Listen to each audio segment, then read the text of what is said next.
It's good to have the mentor aspect to it. You know, we did a podcast with Laidback Luke, and one of the things that he said, he's like, I'm from the Netherlands, and it seems like everyone's a community, and in America, it's like a competition. Like America's cutthroat. A little bit. Do you feel that like coming from outside the country? Do you know? I think I personally think Australia's a little bit like that. A little cutthroat. Yeah, because it's like I want to be the biggest in Australia, like no one else. I think pretty much. I think it's because like from my personal experiences, like they don't really collaborate much with each other, and a lot of the big artists have to come over to the States to make it. But like, music is global. Like everyone, you're eating from the same pie. I think they're really protective of the stake that they've owned in that space, and a lot of like some of the big acts that when we were growing up in Australia still haven't left Australia. Do you know what I mean? They're just like, that's my pie. Yeah. And no one's eating the pie. Do you know what I mean? And the infrastructure is there, but only for a certain amount of people,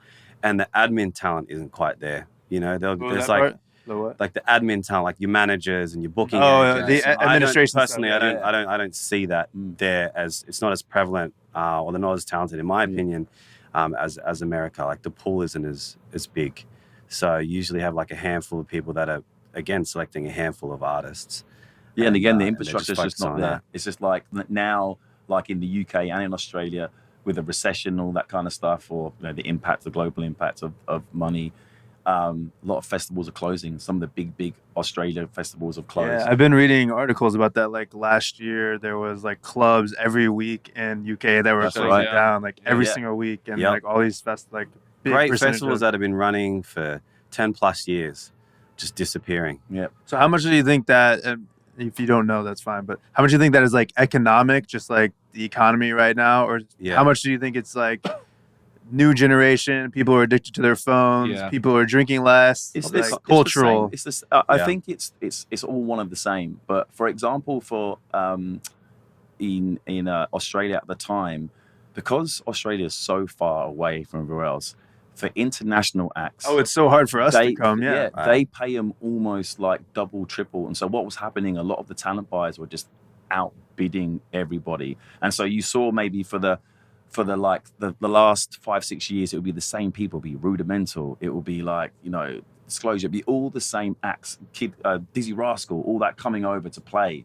And then people just don't want to see them anymore, or they just can't afford it, or they can't afford to pay the fees anymore. So it's kind of really hard. And like I say, it's just, people are cash poor now. They can't afford to spend $200-300 on a ticket. So, but again, if you have your standalone shows like Dom Dollar came out and just completely sold out, and Fisher, those guys. So the market's still there. I just think they need to kind of like, I personally think that Australia should champion Australian artists for the moment to rebuild the scene, and then add in the big international players when they can afford it.